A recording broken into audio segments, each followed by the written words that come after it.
of all the ads we do here on No Dunks, the number one question we get from y'all, hands down, is whether Magic Spoon cereal is actually as good and as healthy as we say it is. I get it.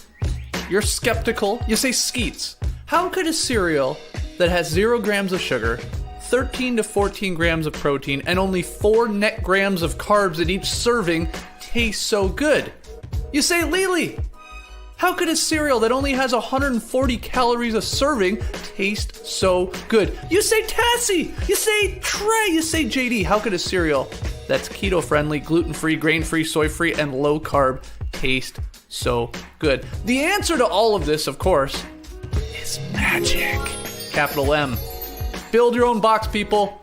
Magic Spoon. Available flavors to build your very own custom bundle are cocoa, fruity, frosted, peanut butter, blueberry, cinnamon, cookies and cream, and maple waffle. Delicious, but nutritious cereals. You ain't gotta feel guilty about that midnight snack anymore. So go to magicspoon.com/nodunks to grab a custom bundle of cereal and try it today. And be sure to use our promo code NODUNKS at checkout to save $5 off your order. Magic Spoon, so confident in their product, so cocky almost, that it's backed with 100% happiness guarantee. So if you don't like it for any reason, they'll refund your money. No questions asked. Remember, get your next delicious bowl of guilt-free cereal at magicspoon.com/nodunks and use that code NODUNKS to save $5 off. Thank you, Magic Spoon, for sponsoring another classic.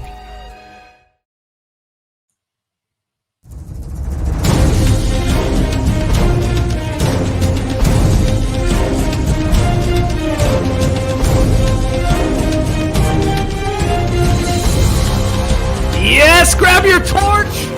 Dip it into this podcast, because on today's No Buffs, we're smashing the hourglass to turn back time and revisit episode 7 of Survivor 41. I'm J.E. Skeets with my fellow tribe members. We got the bearded one, Trey Kirby. Heyo. Hey. Hey. We got No Dunk super producer, J.D. Hello. There he is. And finally, back from Exile Island, it's Jason Concepcion. What's up, Jason? Woo! Shout out to everyone joining us live right now on YouTube. We love it. If you haven't already, subscribe to No Buffs on YouTube, Apple, Spotify. Leave your boys a rating and review. Here is our reaction to episode 7 of Survivor 41. Xander. Whoa! Yeah. My goodness, what an episode. Holy crap. Okay. This could take a while. We got a lot to break down, a lot of questions for you guys and for everybody that is in the stream team, or the live tribe, as we call you here on No Buffs. We started with a previously on Survivor. What year is this? They hadn't done this in so while. JD, you perked up. You love a previously on Survivor. I love to know where we stand. And, you know, I have for years now, I've been saying literally anytime during the Survivor season, it's a great time to get in. It's a great time to get in. Last night, not a good time to get in, I thought. I was watching that going, can you imagine this being the first episode of Survivor you've ever seen? It's like the most complicated, convoluted thing that I've ever seen on TV. Like, I'd be out right after that. The previously on went on for what, 3 minutes? It felt like. I mean, I think it was pretty close. Out of 42 minutes, that's a long time. Yeah, that's true, JD. And you're a guy that's been literally watching every episode, of course, podcasting about every episode for 90 minutes. I mean, you're following this closer than anybody. And even you are admitting, to some extent, like, even them telling you the previously on the Survivor, it's like, oh, yeah, that happened. Oh, yeah, we forgot about that. Oh, that's where we stand. So, yeah, it was wild. I'm going to help everybody out here. Maybe this is your first time listening to No Buffs, so thank you. But we got to recap, Jason, of all the advantages and idols. Okay, Xander, Chan, Nasir, they have the activated idols. That's right. From all the funny things they said. We've got Deshaun with an extra vote, thanks to Evie and Shipwheel Island. Liana, she's got the power is knowledge advantage. In fact, there's so much to say, they didn't even tell us all of it. They're like, there's a couple others out there too, a couple extra votes, don't worry. Yeah. We also then see in the previously on Survivor, Danny and company winning last week's challenge, sending Erika to exile. We hear Shan saying how she trusts Liana. She likes her new alliance with her and D&D, Danny and Deshaun. Sydney gets the kiss of death edit here, saying it's a no-brainer to get rid of Erika. Yeah. And then finally, we get Probst visiting Erika on Exile with the hourglass and the hammer. And we didn't get a chance to have you on last week's show, Jason.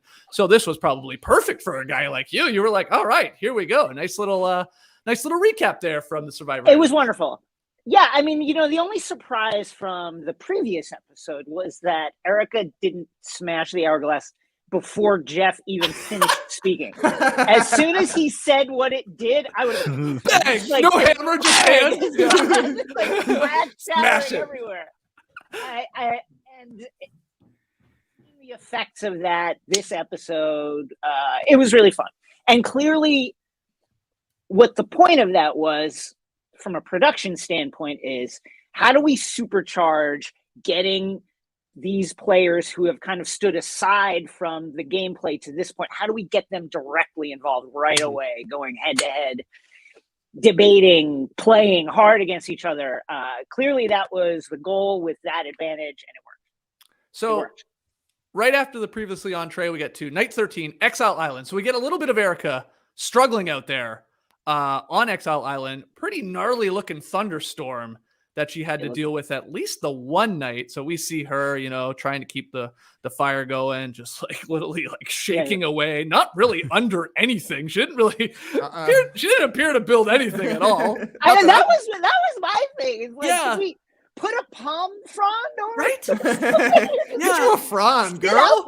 I didn't want to bury her here on No Bus, but I was like, did you do anything while you were there? I mean, not that I would have built like a Boston Rob hut or anything, but a 2-story leveled house to live in, but something, just in case it rained. I think they had been spoiled, Trey. It hadn't really appeared to rain much until she went to Exile Island, unfortunately for her.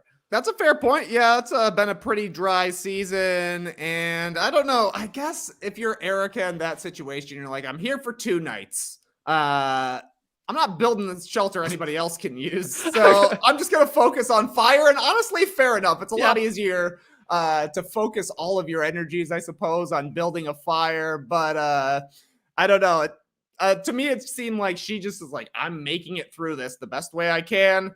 And that's all I care about. I don't care how comfortable it is. As long as I'm still alive and I've got my shillelagh and my hourglass at the end of things, I will be happy. I got worried for like 5 seconds of seeing Erika struggling through the night with the crappy weather, JD, that I was like, is she going to quit? I was like, oh my God, this would be really strange. We went through this song and dance of like, here's the hourglass. You can change everything. We all assumed she was just going to. We were almost confused why this was like not a 2-hour episode, or why wasn't it all within one? We were like, what type of cliffhanger is this? She's obviously going to do it. And I thought, oh my God, this is why they did this. She might straight up quit. I mean, obviously. 5 seconds later, she was like, no, I made it through. And we got a beautiful actual sunrise. There you go. I'll show that to you guys. Look at that. God, gorgeous. Yeah. Gorgeous. I thought that was a plant by the producers to have a sunrise like that. They put that sunrise there just for Erika. Nobody else was able to enjoy it. Totally unfair that they hooked her up like that. Yeah. No, she didn't quit. She made it through the night. She talks to us about her experience out there and her decision that she has to make. And right from there, we go to Immunity Challenge, brings them all in. Probst calls in Erika and asks her to explain her decision. I thought she did a piss poor job of explaining actually what the hell was going on, because Probst then had to be like, okay, actually, just so everybody's clear here. I mean, they almost edited out maybe what you said. And we get our first of many flashbacks in this episode. Erika smashes the hourglass. So the first question, JD, for you is, did the Erika cliffhanger from last week's episode into this one, like, did it work, or did that part fall flat on its face? I thought it fell on its face, to be honest. I mean, we all knew she was going to do it. It's a goddamn no-brainer. That obviously the producers wanted her to do it. Right. It was all engineered for her to do it. And I was just, the way I didn't like the flashback. We talked about it last week. I wanted to see her do it. Use that shillelagh right in front of them. And I thought about that more, and I was like, God, that would have been really cool, because then you could have seen, when there's endurance challenges and there's bargains happening during the endurance challenges, we could have got some of that. It was like, they could have been like convincing her, like, don't do it. And then the others would be like, No. Do it. And then, I mean, indulge me here. The whole time travel, turning back time thing. I just watched Doctor Strange a couple nights ago with Jackson, and I was just like, man, they could have gone so much further with this. Like, here's my pitch. You got the shillelagh of time, right? You smash it. You're ready to do the challenge. This shillelagh of time, this thing, we're going to go back in time. I mean, we're day 14. You hit that thing. I mean, every day is the goddamn same out there anyways, right? Yeah. You smash it, fade to white, and then we go right back. It's now day 12. They just say, fuck it. We're now in day 12. We are doing the challenge.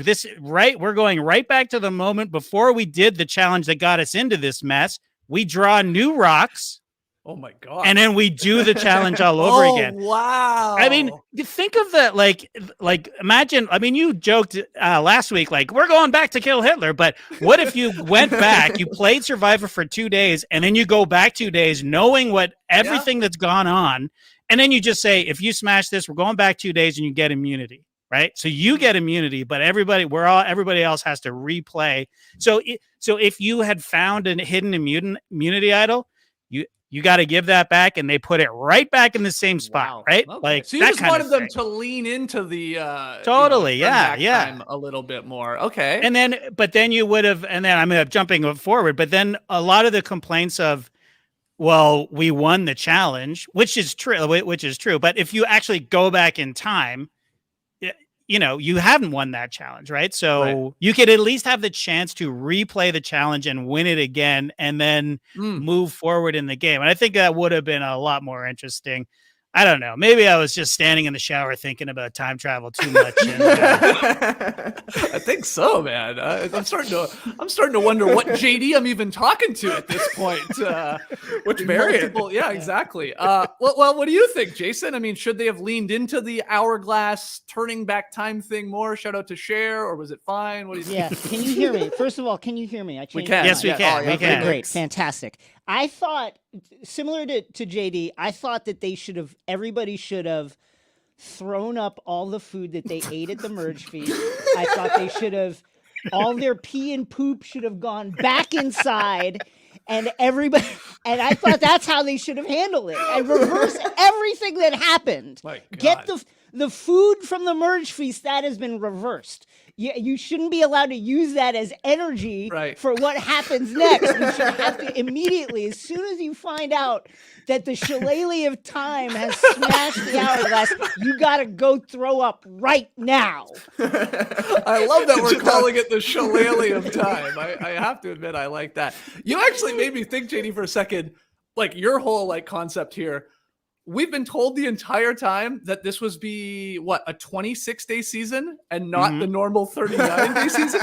Could you imagine in her doing it? Probst is like, rewind. It almost would have worked perfect. It would have been almost 13 days exactly. That would have been perfect. And they would have went right back to day one. Everybody comes back and we just play Survivor again right from the jump. That would have been cool. That would have been trippy. Throw them in a time loop, Dormammu. Yeah. But Trey, I mean, back to the cliffhanger part.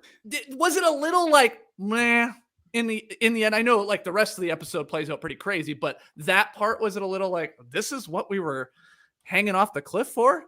Yeah, the reveal of the cliffhanger wasn't much, but it also, so much happened in this episode that there's no way they could have done a 1 hour episode last week, right? There's no way this could have been a 1 hour merge episode. It had to be at least 2 hours, a 2 hour mega episode. That would have been awesome. But, everybody knew what was going to happen, since the only repercussion for Erika, if she doesn't smash it, is that she could get voted out potentially. So obviously she was going to do it. There were a couple of things I did like about this immunity challenge, though. Obviously, the line used to be, come on in, guys. Now it's just come on in. And Jeff is trying to figure out exactly how to say it. So for this one, he was like, come on in! Real Southern. Yeah, Southern Jeff came out on this one. The Southern lawyer, come on in! Surprised he didn't have his cowboy hat on. But maybe not the weirdest line at the immunity challenge, because what was Erika's line she had to say? I smashed the hourglass and changed the course of history. She said that like multiple times. Yeah. We've heard some brutal lines at immunity challenges so far with the goats on AstroTurf and a man calling himself a little broccoli. This was the dumbest line that's been said. You can tell they fed her this line that she absolutely had to say. Yeah. And it was not a cool line at all. I laughed out loud at the flashback to Erika smashing the hourglass back on Exile Island. That was like okay, hold on, let us get the shot. You know what you're gonna say? You know how you're gonna hit it? All right, here we go. We only got one chance of this. We only got one hourglass. Don't fuck this up, okay? Here we go. 3, 2, 1. We're rolling, and then like somebody off like mouthing the line to her.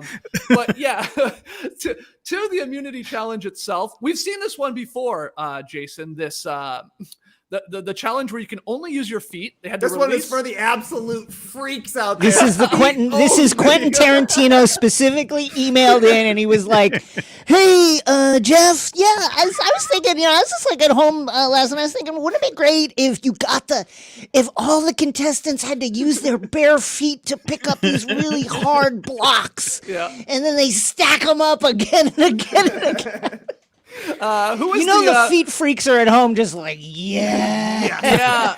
Was it Rex Ryan? Or do I have the wrong head coach? I think you got the right Ryan. Yeah, he loved the feet. You got to use your feet only, release a rope, then stack a series of blocks into like this 3-tiered structure. Then you got to plant a little flag. Hold on, even just you talking about it, it's got wait till you get to the stick. You want me to slip my Allbirds off here, take off my socks, and maybe hold my mic with my feet? I was watching it last night with my girlfriend. I was like, yeah, get those hard blocks. That's right. You working on the 3rd level now? Oh, yeah. Put the 3rd level up. Yeah, grab that flag with your little toes. Put it in the hole. Oh, seriously? I made a note. I was like, I like Sydney's toes style here. Everybody else was using their souls to hold everything. Yeah. She grabbed like her flagpole, like wrapped her toes around it. I was impressed. I couldn't believe she didn't win it. I thought that was like the smart move. I was like, oh, this is nice. This is the next level here. Oh, Sydney went full Michael Jordan in this challenge too. Her tongue was hanging out of her mouth the entire time. Concentration to do it. And she nearly pulled it off, but in the end, Ricard wins this thing. Evie and Sydney right there. Incredible editing on this too. You always wonder like how close actually is it? These like close-ups through the tiered blocks of like the little flag like dancing around the hole. It's like they had to have shot this after, right? Yes. Okay. But it's incredible how they do it and the drama that they build. Few fumbles for Evie and Sydney though, and Ricard, like I said, he wins it. He secures a spot in the final 11. So only 5 people are going to be in play to be voted out. Evie, Sydney, Deshawn, Nasir, and Danny. Probes, at this point, this caught me by surprise, guys. I'm interested to hear if it did you as well. He slips in something out of nowhere about shot in the dark scrolls. Yeah. The die has now become scrolls, and he's just like, just let everybody know those might be in play now, or nowhere to hide. So now get along, little dog. He's got some scrolls coming in now. Yeah, so it obviously comes into play later in the episode. There was a reason he said that. But JD, anything that you wanted to add about this challenge, which again we've seen before, I think it is pretty great challenge. No kink shaming here from me. I don't love the feat, if I'm being completely honest, but I think it's a cool challenge. Was it Millennials Gen X, David's Goliath? Where do we see this last? Oh, man. I want to say Baylor did this. So where was she in? Yeah, I think that might be right. Didn't you just watch that one? Am I crazy? Did you watch that one recently? I did. Jason? I recently watched those two. That's why I get them. I conflate them in my mind. Yeah. Okay. Not too long ago for sure. But JD, thoughts on anything from this? And I have one more question. Were you surprised by everyone's, I want to call it a non-reaction almost, to Erika and her turn back time? Like right then and there, everyone seemed to play it okay in the moment. I know they had some other things to say later. Yeah, I mean, I think it was, there was a great shot of Ricard and just like daggers. I don't know who he was looking at or if it was even that moment, but it was just, he's got such an amazing, intense look sometimes. It is just like laser beams shooting out of his eyes. But then it's just mostly like shocked resignation. I would almost describe it. It's just like, are you fucking serious? Like the last 2 days we've had everything all sorted out. Erika was going, this was all sorted out. And now like they're coming to this challenge, not even ready or realizing that they're going to be doing it. I mean, I can't imagine the deflation. And that's what it was. It was just like deflation. And, Danny's obviously, we see him later in the episode, absolutely livid. He wanted to take it up with Roger Goodell, send this one all the way up to the league commissioner. And let's talk about this. You can't just change the rules. Yeah. I mean, Deshaun's like, yeah, you can, man. This is Survivor 41. This guy rolls with the punches. He's like, yeah, he does. He definitely He's does. like, hey, yeah, they can. This is a reality television show. They haven't done it before, but Probe said things were going to be different. And like, yeah, Danny's like, what? We won. What are you talking about? You can't just then take that away. But yeah, I actually thought they played it pretty cool right there. I thought there might be one person freaking out. You're right. There was some daggers maybe shot her way, but no, like, oh my God. If anything, it was all the people that were like about to do the challenge that were like, right. Yes, like they got her up on her shoulders and like dancing around with her. But that was actually a nice touch that Jeff gave her, Erika, the buffs to give to the others personally. Right. Yeah. So I thought that was like, okay, that's smart. That's really smart to even more goodwill. Here's the buff that I'm literally giving to you because of me. So we'll see if that translates to more goodwill in the coming episodes. But I mean, and as far as that challenge, I mean, you guys said it all, but the core strength required to do that, I would like, I just sit it out. I would be a Heather. I would just be like, you guys, I'll just enjoy the show. Get your feet up there, guys. Heather must have been. Heather was like, yes, I don't have to compete in another challenge. Out again. Sick. It was a good battle here. After the commercial break, we get Danny talking about how difficult it is for him to process this twist. I thought this was interesting decision, Trey, for them to leave this in the episode. I mean, we had a guy out there saying this sucks. This is a dumb twist. This is like Jeff is on some bullshit. Yeah. This man told me I was playing to win, so I went out there, carried my team. All I got out of it was a delicious meal that I got to throw up and put my poop and pee back now. At least they gave him the feast, right? Like, I guess that is that's going to be Jeff's argument. Like, you didn't win immunity like I said you were going to, but you got to eat. The other tribe didn't. Good thing you got to eat because you're going into another challenge here. But, I mean, they almost kind of had to. They had to have that viewpoint, the Danny viewpoint, which is, I think, a lot of fans' viewpoints saying, hey, this is, you told them one thing, and it was something completely different just a day later. And then you also had to have the Deshaun standpoint saying, yeah, that's true. But also this is Survivor and they're just going to wing it. And they told us it's going to be a crazy one. So this is a crazy one. Let's try and figure it out. And now we have Sydney on record saying, this is not even a twist. It's a lie. And I think that's fascinating. Now, she just got voted out. She's doing the press tour. She's pissed off. She doesn't hold anything back as it is. I mean, I think she's a great character. But does she have a point, Jason? Like with this whole thing, is it too big brothery, to be honest? She has a little bit of a point. I think Survivor is at its best when you have advantages and twists that happen like this, but you give the players space to prepare and counter those things. When you don't just surprise them and they have no moves, no kind of counter strategies to come back with. I think Survivor's at its best when you let the players play. So I think she has a little bit of a point. That said, with the fairness or unfairness, I mean, to Danny's point, it's unfair that one tribe gets a former NFL player and 3 of the other best physical threats in the game. That's not fair. Right. So, but that's left up to chance. So listen, I think she has a little bit of a point. And certainly, I was listening to Rob Cesternino's debrief with her afterwards, and she fires with both barrels on everybody. yeah. And That's great. does not leave anything on the table. So yeah, I see it. I do wish this was fun, and I think it served its purpose in terms of getting a lot of the players who've been kind of like on the sidelines of things involved directly in gameplay. But I do wish. I would like to see the players have a little bit more information about what could possibly happen so that they have counter strategies that they can deploy. Yeah, I also wonder what this means moving forward, Trey, because people are now, I don't know about season 42. I can't remember like the recording and all that, like if they've already done it and if they're going to even have a chance to watch 41 before 42. But moving forward, are we going to get to a point where like teams, tribes, players are going to be like, nah, let's not win this, or let's be cautious about whatever, because of who knows, they might just do the opposite. I wonder if that comes into play at all, or maybe I'm overthinking it because it's like they hear merge, they hear feast, they're starving, and they're like, screw it, let's win. And if they flip it on its head after, whatever, that's Survivor, I guess, moving forward. I don't know, we'll see.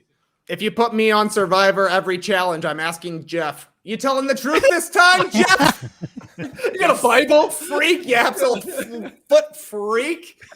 You telling me what's really going to happen here? But, I mean, it is going to change the way the game is played, just the same way that Russell Hantz going out and finding idols before there were any clues changed the game, the way the game was played. Even the introduction of advantages, immunity idols anywhere changed the way the games were played, because some people are like, I'm not going to go look for this idol because it'll put a target on my back just looking. So I don't know. I mean, it kind of feels like the safest move here is to heather it. Honestly, just heather it. Don't try and find anything. Don't try and compete too hard. Don't try and vote anybody out, and you will be cruising. You'll be completely under the radar. What if she's masterminding everything? Oh what if God. she is behind, like just very secretly, quietly, like pulling every single string? That's like every Survivor's like dream of one season. The dummy or the person that you think is doing nothing gets to the end and then says, "Aha!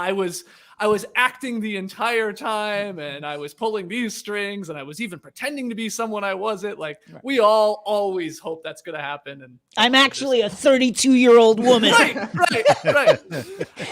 But I do like Heather your idea. all along. I like your idea, Trey, of like telling Probst to put his foot on the Bible and tell me the truth. Yeah, foot freak. Let's get it. Yeah. Or what about this? I mean, I was thinking about gentlemen. this when I was rewatching. What if the players know that there is like a pool of advantages and disadvantages? They kind of know what they are, but which one comes up at what time is sort of randomized. So they have to plan for stuff that could happen, but it may or may not happen. You just like them to have some sense of knowledge that, oh yeah, you winning this and winning what you thought was a way into the merge and into a feast is like, it could backfire on you. It could. I don't know. It's so tough because you do want them to keep being creative, but I think you can cross a line. And I do struggle if this one was, if just a little too much. And maybe a part of me is like, I also saw someone ultimately go home that I didn't want to go home. You know, if Heather goes home, I'm probably like, who cares? But you lose a good player. And Sydney's point was like, and she has, like you said, on the Rob podcast and stuff like that, and she talked to Dalton Ross, like she's basically like, the whole point of this was to get someone strong out of the game, this hourglass twist. You know, that's what they wanted to achieve. So she's like talking herself up by saying she's a strong player and all that, but I don't know. It might be some truth to it. I love that Heather's most active tactic right now is just to be so happy for everyone with everything that's happened. All the time when they cut to her, she's like, Nice. she's just like, yay! Congratulations! I'm just so happy about everything. It's like, I'm jumping like right to the end here, but there is a part at Tribal Council, and I'm going to show a picture of Heather here, where she's just sitting there amidst all the chaos, and she just goes, "This is just this is all just That's like the 4 words she said in this episode. But I'm starting to I'm starting to become a Heather fan. Heather heads only on the no buff stream here. But honestly, flash forward as well to Final Tribal Council, not Final Tribal Council, but tonight's Final Tribal Council. Deshaun says, I wish this were a game that let my social skills talk. And that's what we love about Survivor, right? The scheming, the making relationships. This feels like it takes that out just enough, right? Where you're like, this is a little bit of a game of chance here. And that's more Big Brother than it is Survivor, which there's a reason I watch Survivor over Big Brother. And it's because it's all about the scheming and the relationships, not so much the producers coming in and doing all this random stuff. So for me, I totally agreed when Deshaun said that at Tribal Council. Which makes... except that... sorry, no, I was going to say, JD, which makes your sort of twist to this twist, I think, make more sense. Where she had to come back, says she has the hourglass, and then let's hear it. Let's hear it from this side. Let's hear it from this side. Let's see who can talk on their feet. Let's see if Deshaun can talk his way out of her actually smashing it. That's intriguing and a little more fair than just she's alone on an island. Oh, by the way, you are going to be playing in this and you might lose and then you might go home because you've been out of the game for 2 days. But if you smash it, you're good for another, another tribal council at least. Like it is a no-brainer. Sorry. Go ahead, JD. Well, exactly. To further that, any other player other than Erika, it is more of a decision. So you're giving a player a massive amount of power, which I like, and you're giving them a conundrum and a chance to really flip the game on its head, which is what I think they designed that advantage to be. Right. And it's been pointed out elsewhere. If it had been Nasir or anybody else, I mean, Nasir wouldn't. I don't think he would have smashed it. Because he would have been throwing his entire tribe under the bus. Probably so. And he would have probably been in a more advantageous position to not smash it. Yeah. Go do the challenge. He has an immunity. He's got an idol. Anyways. Yeah. So, I hope that they keep this. I just hope that it's a little more earned, and becomes like everything we just said, just hey, let's deliberate, let's sell me on this or something. I think there's something here. I like time travel is what I'm saying. Okay. Well, let's get to the plotting and the scheming here of this episode. This is where it really starts to pop off. We got Ricard and Shan. They just start throwing out some names. Ricard he's got the immunity win. Yeah, clutch win, honestly. Clutch huge. win for Ricard. Oh, huge. He would have been on the chopping block if he takes the L. I don't see how he couldn't have been. Yeah, I'm with you. He actually smiled for the first time the entire game. I'm pretty sure, too. And shout out to Sydney. I think she said this on the Sesternino podcast, that Ricard is a dancer, so the only person that beat her is a dancer. I was like, okay.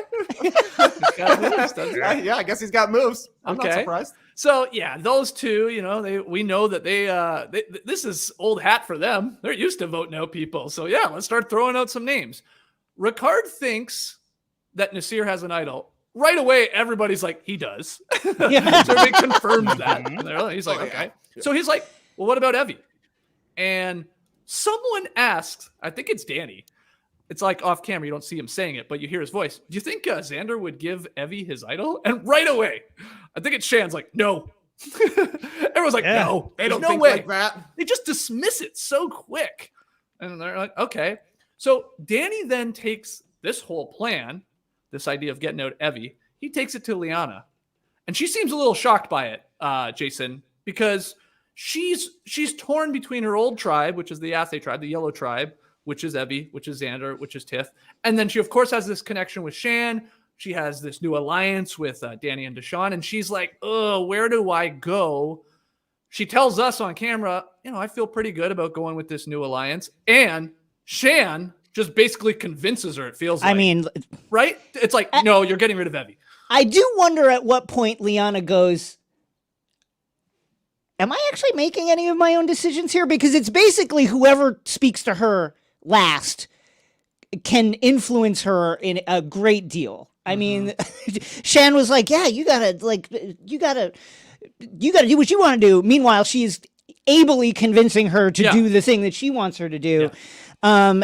That was a really interesting moment. I think, and it's kind of like the drawback of having, younger players. I think she was only like 20 when this was being shot and filmed, right?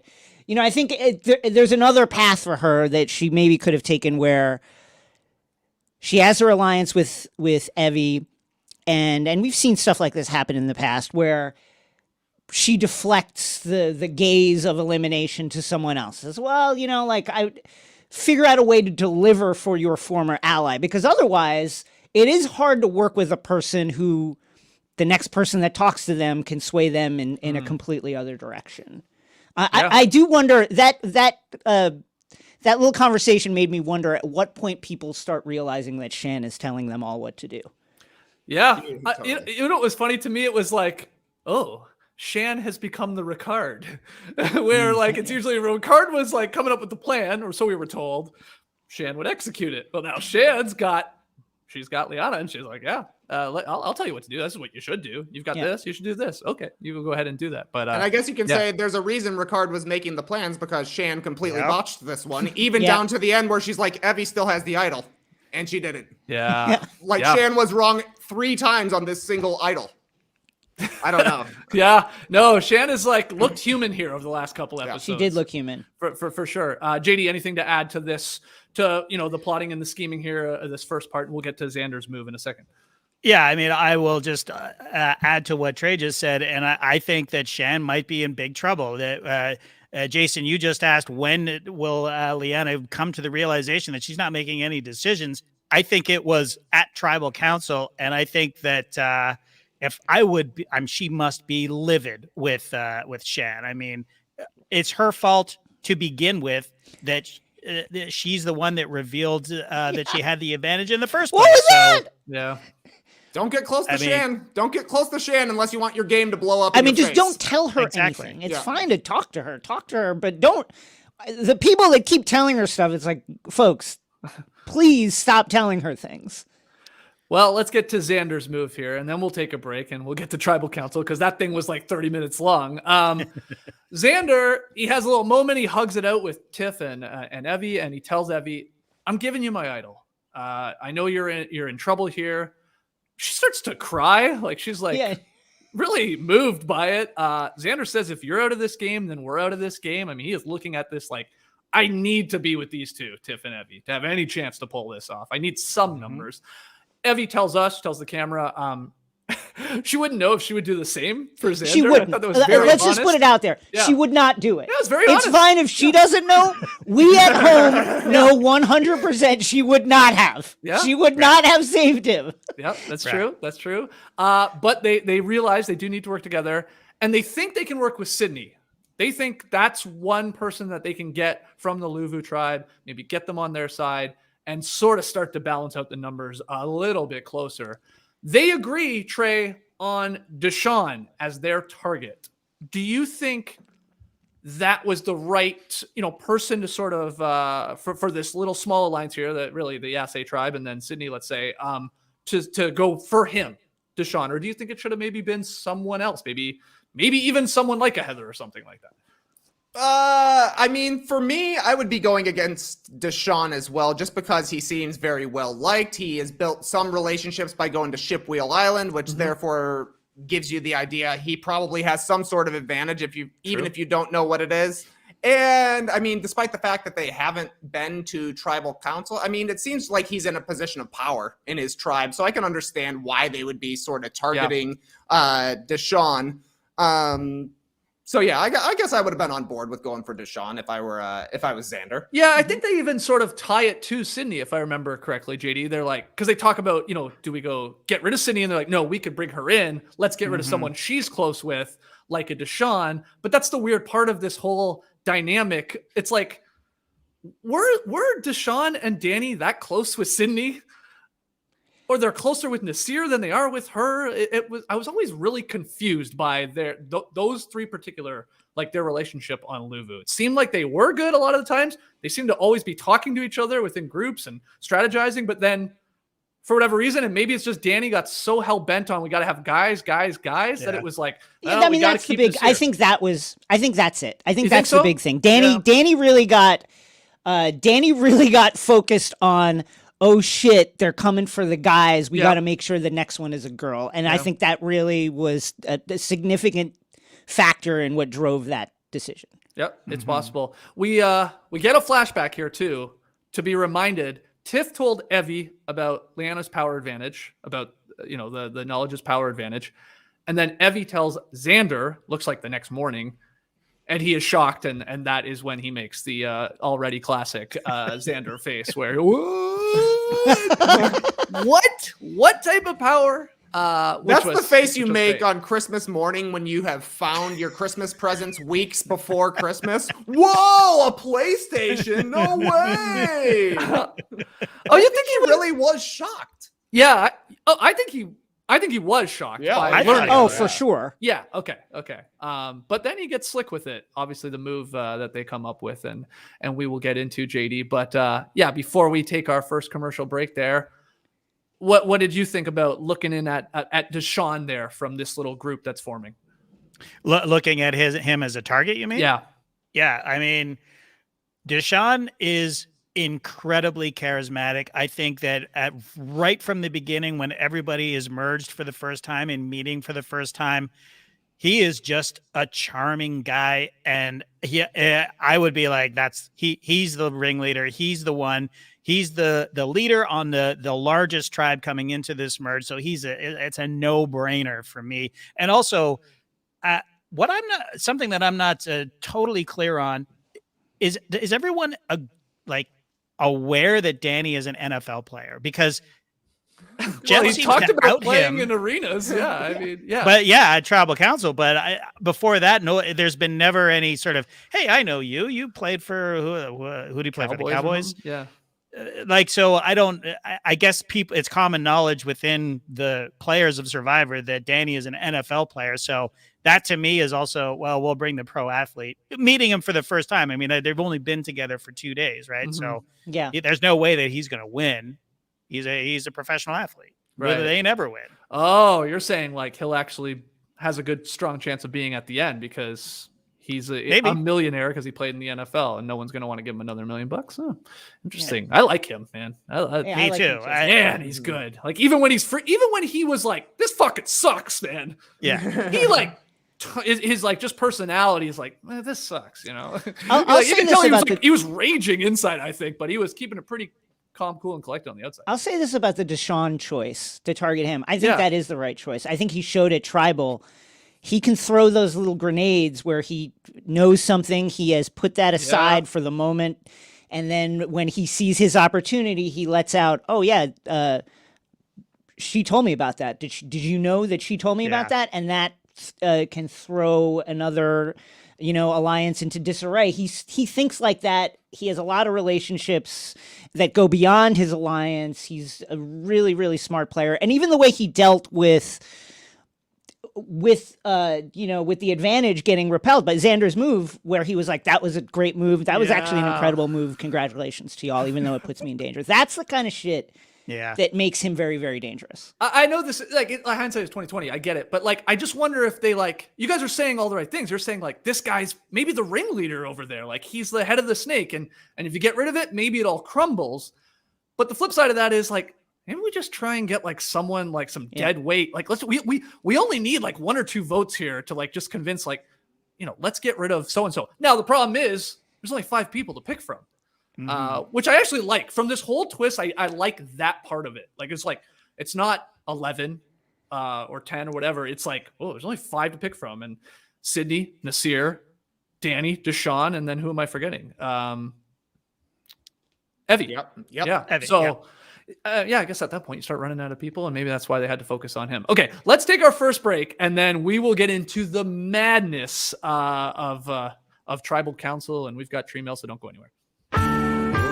Not too long ago, we ran out of our preferred bird feed here at the house. The cardinals, chickadees, sparrows, and titmouses love the sunflower seed, millet, and wheat mix we've always used.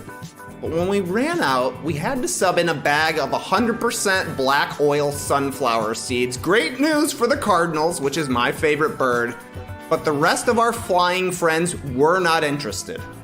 And that's when I realized when it comes to birdseed, gimme Allbirds. And when it comes to shoes made of soft, itch-free, and naturally durable ZQ certified merino wool, also give me Allbirds. It's the most sustainable wool you can get, so you'll feel comfortable wearing your Allbirds wool runners, and about your decision to wear them too. Allbirds wool runners are simple and stylish, they're breathable and comfortable, they're machine washable, and they're designed to be versatile. You can go neutral and wear them with anything, or you can go lilac, like I did. I think it's called Harvest, parentheses, lilac. I've never planted a lilac, but I suppose you do have to harvest them. Take a look at these bad boys. That would look nice with a No Dunks purple hoodie, am I right? Oh yeah. That would be Step nice. your game up with the lilacs here. Also of note, Allbirds is a carbon neutral company thanks to sustainable practices like using natural materials, such as this wool. And they also purchase carbon offsets, so start the season off right with a pair of wool runners from Allbirds. Find your own pair of wool runners at allbirds.com today. That's ALLBIRDS.com. Allbirds.com. I'm ready. I am ready to care about my appearance again. I haven't really kept up with the old personal grooming department because I need something to motivate me, something to look forward to. Staying at home just not doing it for me.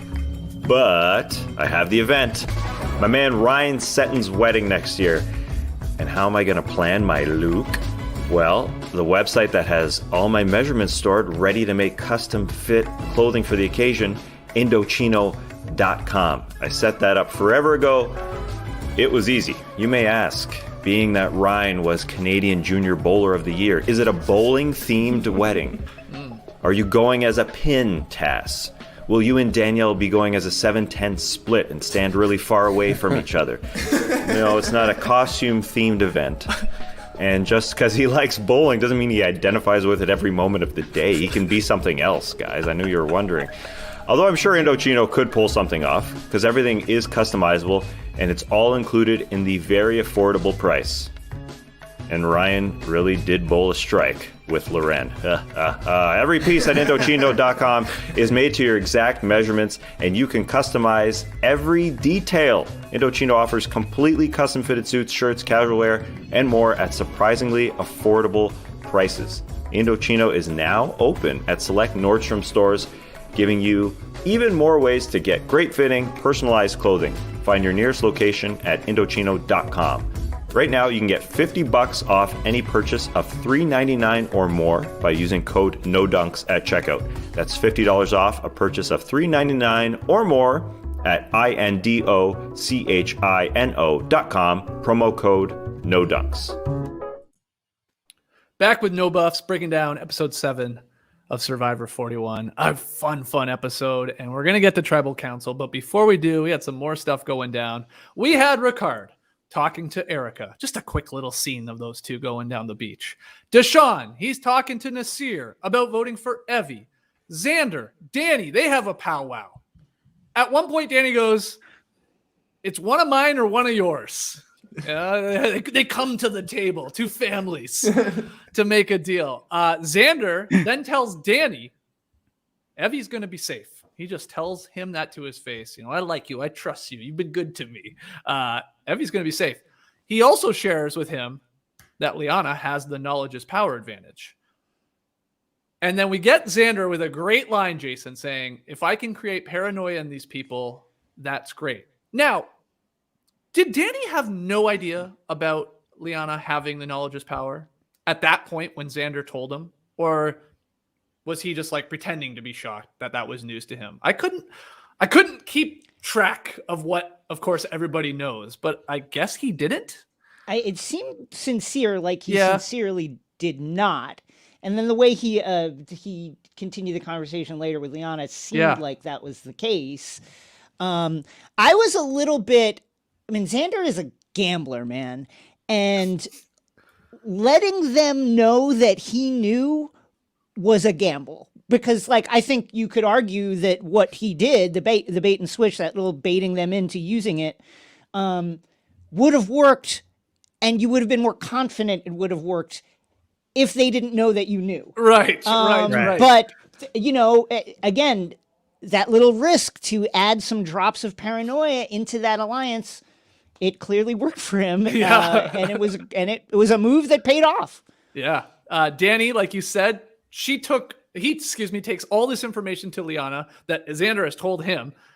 She like shakes her proverbial fist at Tiff, JD. I mean, it all comes back to Shan spilling the beans in front of dropped Tiff your beans. I mean, holy moly. It's right there in the title. Knowledge is power. Don't dilute the power of it by letting people have knowledge of the thing. I still can't believe, like, yes, Shan really screwed it up because she says it in front of Tiff. But I'm still convinced, we said this last week, JD, that Tiff doesn't know at that point what the power was. And Liana should have just like thought on her feet a little bit and just told her something else. Extra vote, some other made up advantage that maybe is not as powerful sounding as this one that she had. Instead, she was just honest with her. And I think that was, I mean, both Shan saying it out loud and then her not like, maybe like spinning her wheels a little bit there and like just coming up with something else. But Tiff knowing is a huge like turning point in this game, I feel like. Can I just say too, like, shouts to Tiff. She had a very rough opening to this season. Yep. That clearly the lack of calories, I think, threw her into some sort of physical and psychological disarray. But in this episode, she was like, this is how the advantage works. Here's all the little details about how it works. Here's the fine print on how it works. And here's how we can... I was like, holy shit, Tiff is like, where'd this photographic memory come from all of a sudden? Right? Yeah, That's it's crazy. And to be fair to Liana, though, I mean, she was in a tribe with Tiffany for all this time. Yep. And we've seen how she deals with liars, Tiffany, when Xander tried to get one past her. True. So maybe Liana was just like, okay, she knows I have an advantage. I don't know how much she knows. And knowing Tiffany, the best policy here is for me to just tell her, because after all, we are in an alliance together. So she's already got me. She already knows about the advantage. So she technically knows that I've been keeping from her, not necessarily lying to her. And also she's on the spot and she's 20.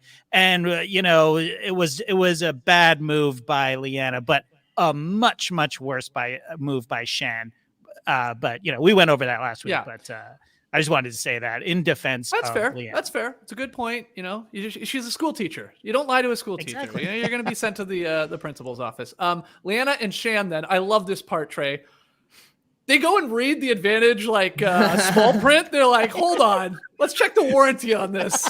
Hey, what is this thing actually? And it dawns, it appears to us at least, it dawns to Liana that, wait, Xander can give this idol to somebody else.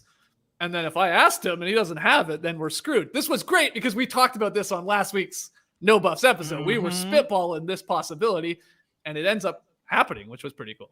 That was awesome. Liana honestly just had Xander blinders. I think she's wanted to get Xander out from early in the game, right? When they voted out Voce, and she was thinking not getting Xander out was her $1 million mistake. Fast forward, I don't know, 3 episodes. Maybe she's right, but she's clearly still gunning for Xander, right? Like she can't even conceive of, maybe I would use this on Nasir. Maybe I would use this on somebody else in this tribe. I could get this from anybody. It doesn't just have to be Xander, but it seemed like it kind of just had to be Xander, which clearly was the problem because, I mean, credit no doubt to Xander and Evie for playing this and pulling the wool over Shan and Liana's eyes. But at times it felt like they were laying it on thick to the point where you're you're going a little overboard here. You're going to completely give away the plot. But I don't know. Obviously, the blinders were on. There was nothing to be done. Even before the reveal, it was pretty obvious what they were doing because it is like, yep, she's safe. I'm going to give her this idol is going to be played for her. That's my idol, my immunity idol that I will use. I will be placing it on my body and keeping it near me. I will have it in my hand and then I will hand it to Jeff. Yeah. At Tribal Council, especially, I was like, my God, you guys are going overboard. Because this little, like, weird meeting on some path, the 3 of them, Evie, Xander, and then Liana, right before we go to tribal council. This I thought was fine. This was slick. This was, they all come together. They're all lying to each other, but they're telling her, I've got the idol. It's right here. Right. I'm going to play it if needed. He says that, keep it close to the hip, close to the junk. And then Xander actually leaves. And then Liana's like, why isn't he just giving it to you now? Like, why wouldn't he give it to you directly? And I thought Evie with a slick line, I don't know if they had talked about this, but she just said, he wants that moment. And I was like, awesome line. That was like, a great line. Honestly, so good. And I mean, you know what? Also, putting the fake idol in the paper, that sold it. I mean, totally. let's be honest. Yeah. Like, as thick as they laid it on, when you see it in the paper, look, it's a good one. It's a good fake. Yep. When you see it in the paper at tribal, the tortures are going, your blood is up, your heart is. There's no way that sold No, it. totally. You're like, beads wrapped up. That shit is real. It's real. Especially when they had talked to her, Yes. pretended that they were working with her. They're being a teammate. Yellow Tribe's strong here, and she's convinced. I want to know so bad, JD. How long was this plan in play? Did this take an hour to come together? Was this the entire day? I would love to know that. Because they executed it in the end flawlessly, even if it appeared to us they were going a little overboard, especially at tribal council. Like when Evie was like, my little jungle boy here, and slaps him on the back. He shall save me with that immunity. Well, we've had a relation. I've known her for the longest, so it just makes sense that I would save her with my immunity idol. Yeah. It's like, okay, relax. It's like somebody watching somebody build the most elaborate trap ever constructed for a specific person, and they walk right into it. And it's so obvious to everybody else. It's just like, I mean, but sorry, Liana was. You're right that she had the blinders on. Her voice shakes. She was so excited to do it. Yeah. She was like, I would like to read this advantage that I have, right? And then she could not wait to get the words out. And then when she turns to him, so I just have one, I could feel the adrenaline pumping through her. She was on the line. There was no way she was turning back from it. I actually, I sort of almost felt bad for her when she at one point, after Xander, says, gotcha, this is a fake. And I know we'll get into the details of it. But she turns to Shan and is like, Evie still has no protection. She's really shook. She's like, now, in the end, she was actually right. Right. But she was. at that time, Shannon's like, no, you fool. You're they right. Got you. You they fool. You're right. Well, You're totally right. I don't think though that Liana was thinking somebody else has it. I think she was so my God, what is happening here? And is like, does he have it still? Hold on, he just gave me a fake, but could he still have it? Anyway, we'll get into the details there. Like I said, crazy little scene. Hold on, there. real quick question. A good one from Derek. Where did he get the beads? I always wonder that's a this. great question. Where?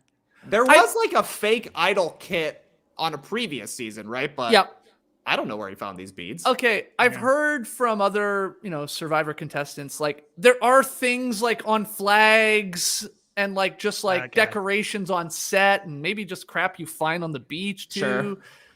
But you're right. I mean, it looked really good. It was really good. It looked great. Those were similar. But I also love how Survivor over the last couple of years has made the idols themselves just look pretty shitty and basic. Yes. They used to be elaborate. I was good luck. But now it's I guess anything could be an idol. So yeah. Well, we've seen somebody try to pass off a stick, right? Oh yeah, for sure. I can't remember who that was, but if Xander pulls out a that's, stick wrapped in a paper, people are like, that's fake. We're asking somebody else. But beads, man, anybody will buy beads. Yeah. Sure. So we get one more scene before tribal council. It's just the classic paranoia setting in. It's probably an hour before they're headed there. Liana is telling Deshaun that his name is being bandied about. He tells his group that the only way he's going to feel comfortable is if they vote for Sydney. Because the plan was Evie. But now he's like, well, now my name's coming up. If an idol is played and we botch this, then I'm probably going home. So let's just go Sydney instead. Sydney goes to Xander. She says, am I cool? She also goes to Shan and Liana. She's like, am I cool? She's just trying to find out, like, she's going to be okay. She knows something's up. And, you know, she's not that dumb. I mean, she ends up playing her shot in the dark scroll or whatever the hell it is at this point, because she's like, I'm not feeling great about this. But we head to tribal council with Liana telling us she's turning into a badass and calls forth the names of two queens, Sandra and Parvati. Yeah. Rough. Tough one. Yeah. Tough one. Yeah. You know, the editors are doing their dirty there. Yeah, that was the double kiss there. Yeah, exactly. So we're at tribal council with 24 minutes to go, Jason, in an episode. I'm like, are two people going home? Like, what's going on here? This is a lot of time. Like, some people think this might be the longest amount of airtime ever given to a tribal council that was just one vote out. Somebody would have to fact check us on that, but I heard that being thrown out. It feels like it. I can't think of another one. It was long. The Zeke outing was pretty long. Yeah, I remember that one Yeah. being long. That's but, true. I don't know. It's Got to be up there. When we went to it, I remember looking at the clock and just being, wow, this is going to be a live tribal. It's going clearly. down. Yeah, that's the thing. So we start with it not being live, really. Deshaun talks about his game being super social. Evie says she's nervous about being voted out, but then this is where she starts laying it on thick. Luckily, I got my jungle little bro here. Hey, Xander, of course you got me. I got it right here in my pants. I'm going to hand it to you. I'm definitely handing it to you. Yeah, I have in my notes here, was this not one of the most obvious tells of all time? And it sounds like everybody agrees with me already, Trey. Yeah, they went a little overboard. Maybe they went so overboard that Liana's like, they can't possibly be faking. Like, Sure. they're trying to double switch us here. Yeah. And I mean, Xander has practiced radical honesty the entire time. He's told Yeah. about his advantages from day one when he found him. We're like, why are you telling everybody everything? It finally paid off, 15 days later. He was honest, and then changed one little set of beads at the very perfect moment. So yeah, I mean, I thought it was obvious to the point where I was like, they're doing it. They're going to be pulling the fake move here. And then he pulled out the fake idol. I was like, why are you showing them that you still have the idol? I was faked out on it for sure. So, I mean, quality stuff. Yeah. So, but it definitely felt like they should have sussed it out, but I don't know. That fake idol, it was so good. That was clearly the best fake idol in the history of the game. The most effective, I would say, and the most exciting. Great stuff. Yeah. I can't remember. Did we know that it was fake before he says it's fake? No. We don't. We don't. That's right. Because we get to it right here. So Evie talks about her relationship with Xander. She's laying that on thick still. Deshaun questions how tight it is. One of you mentioned this earlier. Slick move by him. I think Jason. Very slick move by where him. he's like, I knew that guy had the idol before I knew him, before I even met him, because she told me on Shipwheel Island. And then, Xander's like, Probst is like, does this change anything? He's like, well, it's news to me. Evie was she got her bell rung in that moment. She was just like, but that shouldn't change anything at all. Still my little jungle boy, okay? So yeah, then we get Liana has been convinced that he does have it. It looks real enough. He's got it wrapped up. She's like, I'm going to do this. She does the knowledge is power. She has to explain to everyone what the hell it is. And then she says, do you have an idol, Xander? No, but you can have this fake. And then we get the flashback right before Tribal. Xander giving all of his weapons to Tiffany, but he kept the fake and he put it in the real, I guess, directions or whatever, the parchment. Do you think for television, for delivery, that Xander knocked this one out of the park, JD? Like, on a scale of 1 to 10, him throwing it back in her face, how would you grade it? A perfect 10? Chef's kiss? Average, where do you have it? When I watched it the first time, it was absolutely chef's kiss. I loved every second of it. I really like Liana, but I've been rooting for Xander as well, and it was just a great television. It was just impeccably executed, I thought. I mean, I've complained about a bunch of stuff this season, and I thought that this the if you include the first part of this episode that we saw last week, it was overly convoluted and blah, blah, blah, blah, blah.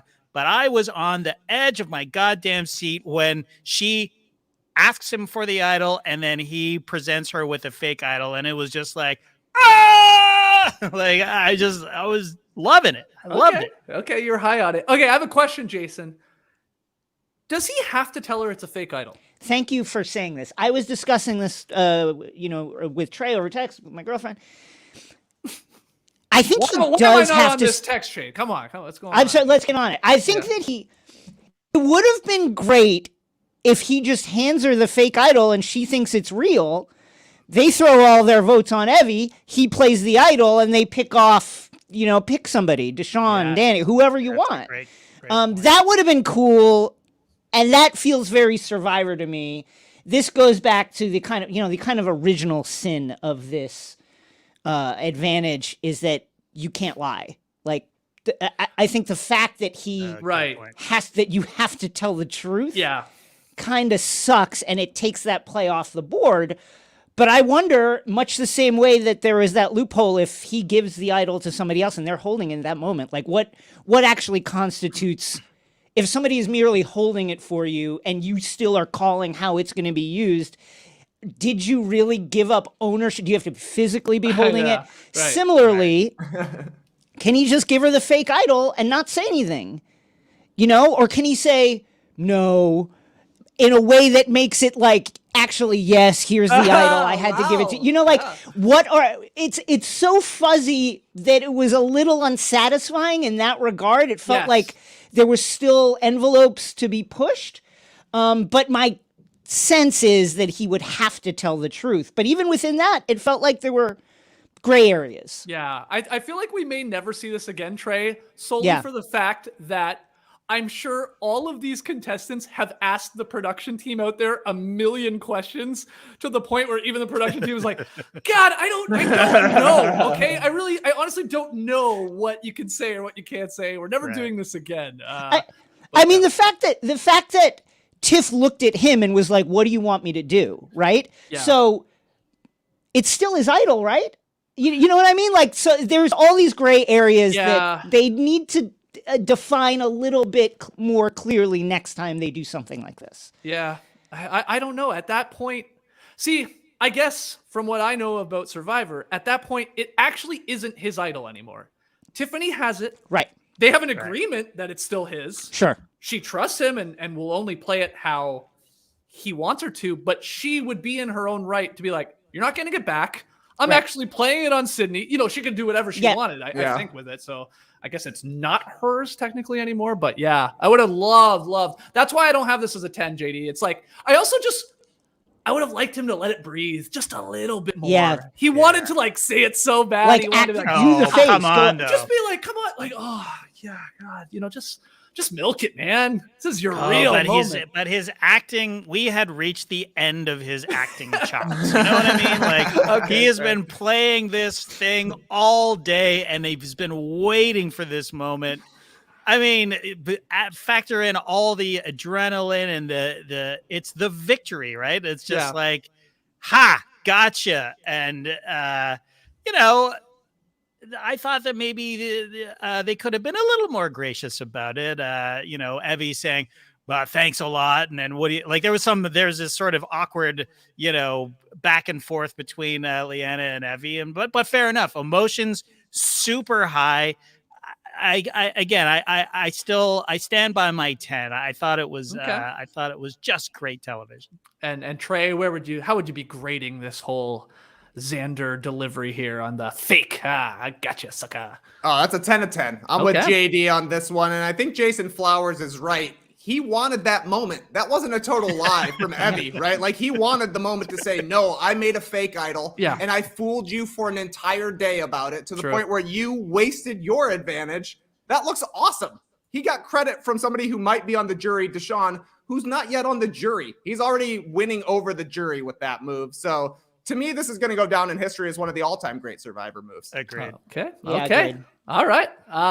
Well, this is the point where Tribal pops off. It's live, baby. Oh, it's live. Because I think, according to the edit, Deshaun whispers to Erika first. Okay, that's fine. He doesn't get up. She's sitting right beside him. But as soon as he does, Liana pops up from her seat, and then off and running we go, because everybody just gets up and starts talking to everybody. Well, Heather sort of just sits there, and this is just this is crazy. But so many funny moments from the live tribal. I love Nasir standing in the wrong group at one point. He's in the wrong whisper group. And like, we got to get Nasir over here. Nasir, get over here. So they call him over. Yeah, I mean, I guess my question, Jason, you can go first. Mm-hmm. Are you a fan of the live tribal in the sense of like the standing up and walking around and everybody can talk to each other? Do you like this, or should they have to sit in their seat? I absolutely love the live tribal. I think that clearly production has learned a lot of lessons from Winners at War, where we got a bunch of live tribals in a row but couldn't hear anything that was happening, and they didn't have the subtitles. Now they have them for the most part. I think that it is an expression of players just playing as hard as they can play in the moment, full paranoia, setting in, no idea what might happen. And it's so exciting to me. It is so exciting and so fun. It is honestly like part of what drove me crazy about the moment was watching Heather and Erika and being like, listen, Erika, I understand you're safe, but like get out there and find out what's happening. Like, why are you just sitting there? Get in a huddle and find out what's being talked about. You're like, you know that you were on the bottom and you're safe right now. Mm-hmm. What's going to happen when you go back? When this is all over, you got to find out what's happening. Similarly, Heather feels gettable. You know, nobody's talking to her. She's just sitting there alone being like, I'm waiting for somebody to tell me what to do. Like that is a number for somebody who wants to reach out and grab it. I love a live tribal. I think it's great. I want to see more live tribals. Wow. Okay, this is my pushback. I don't know if I want to see this every week. Sure, of course. I think it's every once in a while. I think it's electric and it's very exciting. It probably comes a little tiring if it happens like that one season where it did feel like it was happening every single week. You're like, okay, and we weren't helped out by not even knowing what the hell was going on. But Trey, were you following? I guess this live tribal. Like, did you have a decent sense where people were sort of lying and the factions? Did it help that they were literally in two factions and then a couple of people were just sitting there? That part definitely helped, where you're like, okay, there's 4 on one side, 8 on another, and let me math this out. 4, 4, 4, that adds up to 12. That's how you split the votes. That all makes sense. I do find in general that a live tribal is impossible to follow, and you just never know what's going to happen, which to me is a little frustrating because in Survivor, you're trying to, like, one of the key moments to me is when Jeff walks back, grabs the votes, and you're like, I always ask Laura, who's it going to be? Right. And I would say every episode so far this season, I'm like, who knows? Literally, who knows? I like to at least have a guess, but I mean, like on an episode like last night's completely necessary, right? And almost probably the point of this entire advantage in the first place to result in a live tribal. Got to Mike White it. Is it fun? It was fun last night. It's not fun if it happens every single tribal council, but on big time moments like this, I think it's super exciting. Yeah, JD, can you imagine editing a live tribal? Like, good luck. No, I can't. Like, who knows how long that went on, too? I mean, in fact, at one point, don't they come back? Shan's like, we're good to go. We're good to go. Let's go. And then Deshaun's like, no, we're not. I got some conversations still to be had. And then it almost like pops off again a little bit. But are you a fan of it, JD, of allowing players to get up? Because some people think you should have to sit in your seat. And if you want to talk, go ahead and talk. But then everybody's going to know what you're thinking. Yeah, I mean, I was watching this with Rachel last night, and as soon as Tribal went live, she was like, "How can you handle this? This is insufferable." And I said, "Shut up! I'm trying to follow this." And I'm watching, and I'm like, "This is insufferable. I can't follow this." Like, Trey's right. There were two factions, and but still, it was just like I want them. And Jason, you make a good point. They have learned lessons, and we get to hear what they're saying sometimes, but sometimes we don't. It's just like we see them whisper, and we don't know what they're seeing. So we're only seeing what they're allowing us to see. But there's still people talking over each other. If you turn on the closed caption, it's still incomprehensible. It's just like just a lot of like my favorite part was Sydney going, duh. Like, is it Deshaun? Duh. Is it Deshaun? That made me that made me nuts for a second. If it was me, I'd be like, Sydney, what does that fucking mean? Right. What did you? You're on the block here. I'm trying to talk to you. Yeah, I don't know. I go back and forth on this. It is fun television. Yeah, maybe I just don't want it every week. Would it be a fun wrinkle at some point? Like, you got to stay in your seat. You gotta do all your work before you show up here in a way. Because that's what happened here too. Let's not forget. They have their plan. We're doing this whole thing where we're stealing an idol. We're set. We're golden. See you later, Evie. And then, oh shit.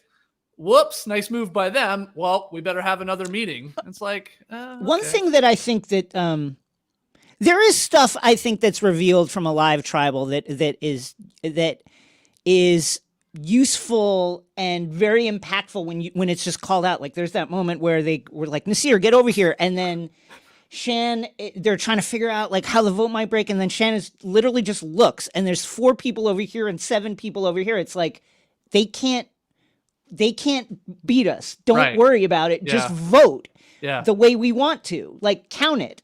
They don't have enough. Right. And I think stuff like that can be really useful too. Yeah, I've heard people say, why doesn't one person from the smaller tribe, the little faction, just walk over, stand right there, and just hear everything they're saying?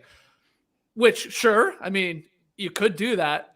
Rondo style. Yeah, right. But the concern is, I think, you just piss people off in a heated moment where those people over there, the bigger faction is like, well, screw it. Let's just get rid of that person this guy. if you can. Right. Now you could have got slick with it and sent somebody that had no chance of going. Like, Xander's not going anywhere. He's not even capable to be voted for. So have him walk over there and just like find out what they're doing. But you're right. Shan at some point says we're splitting votes because we have the numbers. Also, we have an extra vote. Now, so does Xander, and he doesn't play his. But, like, we can get there. It doesn't matter what they ultimately do. We can get there. We got Heather. We got Erika. That was the surprising part. To me, if Xander, Tiff, Evie blew it last night, it didn't appear that they were trying to get anyone else. I guess they got Sydney. They maybe had Nasir for a second. They didn't fight to keep Nasir. I think that was my point about, like, Erika and Heather and these people that are just sitting there. Yeah. Like, it really felt like there was another move to be made there. Like, really, you could flip it on them in a significant way if you pitch it right. And it felt like they left some meat on the bone there. Right, they could have really, really gone for the kill, and they kind of didn't. Yeah, especially in Erika's case, where she just told us, "I'm playing like a lion now," and then she literally sat there like a lamb, like almost cowering, going, this is fun, like. Yeah, doesn't Probst at one point like, look at what you did, Erika? Yeah, and then she starts talking. I'm like, why are you talking to Jeff? Like, all the action is happening over here. She talked a big game, but you're right. It felt like she was like, I'll just follow wherever the numbers are, and maybe that'll work out for her. Maybe she'll get there. It's worked out for other people before. Don't rock the boat. Just sort of blend in with the bigger tribe, and hey, we're good to go. I'm here for another couple days. Could work. Same with Heather. If it's okay, what would be the most insane final 3? It's got to be Heather, Erika, and then who would be the most insane third person? Trey. Everybody else is not bad. I mean, yeah, exactly. I mean, maybe Xander, just because it seemed like he was going to be going home episode 1. Like, he had a target on his back very early. I guess you could throw Tiffany in as well. She seemed like she was on the chopping block at some point. I guess. Can we? Yeah. I thought Xander again. I'm just impressed at what a gambler he is. Not pulling the immunity and using it on Evie. Now, he had done the math in his head clearly, but there's no way that he could have with any kind of that was a gut instinct that move. Was 50-50. Totally. That was a coin flip. Yeah. And he was like, you're good. Don't worry you're fine. I was like, dude, that is a Russian roulette move. And it worked out and it paid off. he didn't even account for the extra vote. Like that could have gone, that could have Exactly. thrown shit in any kind of But way. Evie should have been, in theory, telling everybody in her group that he has it. She knows that Deshaun has it. She helped them get it. Yeah, I thought that too. And I'm convinced amidst the chaos, guys, that I think the plan, this is just me reading into it a little bit. Shan says we got to split it. Okay, let's split it. Now, whether or not that's involving Deshaun's extra vote at that point, I'm not sure. But they have 8 people, right, in that voting faction, if I have that correct. 9 with his extra vote. I think it was going to be 5 on Evie, 4 on Sydney. And then at some point, Deshaun, you hear him say, I'd feel much more, I'd want to flip it. I think he even says that word. He's like, I want to flip it. Mike, I'm led to believe he's like, let's put 5 on Sydney. He used his extra vote on Sydney. Yeah. Mm-hmm. Yeah. No, he didn't.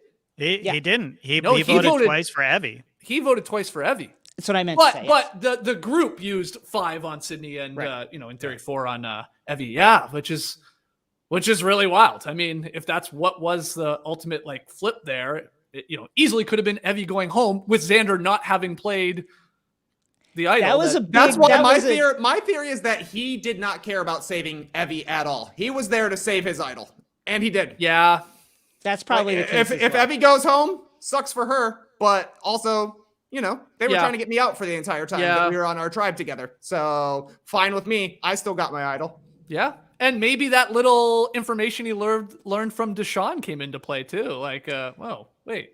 That's a good point. Yep. They have to stick together though, right? I mean, the heat on them right now is they are like public enemy number 1 and 2, 1A and 1B. Like they got to hang together. They will hang separately because they made a lot of people pretty mad. Yeah. We come back from the vote and Sydney pulls out the scroll, JD, and she took her shot in the dark. She has no vote and she rolls it and it says not safe. It appeared like it was safe. Her reaction at first, like, and maybe she saw safe first or something. And I was like, oh, safe, not safe. Damn it. Thoughts on how this was employed, this shot in the dark scroll? Liked it? Couldn't care for it? Brutal. I thought it was brutal, honestly. Like the whole, I like the idea of it, but I think that they need to fight for it or something. Like, I'm going for my shot in the dark and I'm going to, whatever. You have to make fire in 2 minutes, or it's a dartboard, or it's something, fucking interpretive dance. I don't know, like something. Oh, Ricardo, like something where that's very, very hard to do. And that way it feels a little more earned. I mean, it can still be 1 in 6 chance, right? You have to build a fire within 2 minutes to break this thing or whatever, but just something like, it's too much of a gamble. And it's just like, wah. And the scrolls thing, we don't even see her reach into the jar and say, and grab it or roll.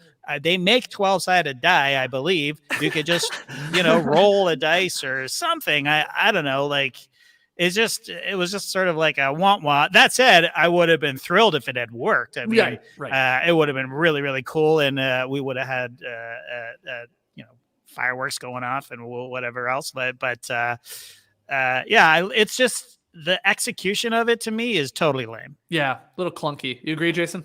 Yeah, I agree. I mean, give us like a roulette wheel, one white stone and a bag of black stone, like something that allows us to visually see it, build up that suspense, rather than just pull out a scroll and that is kind of lame.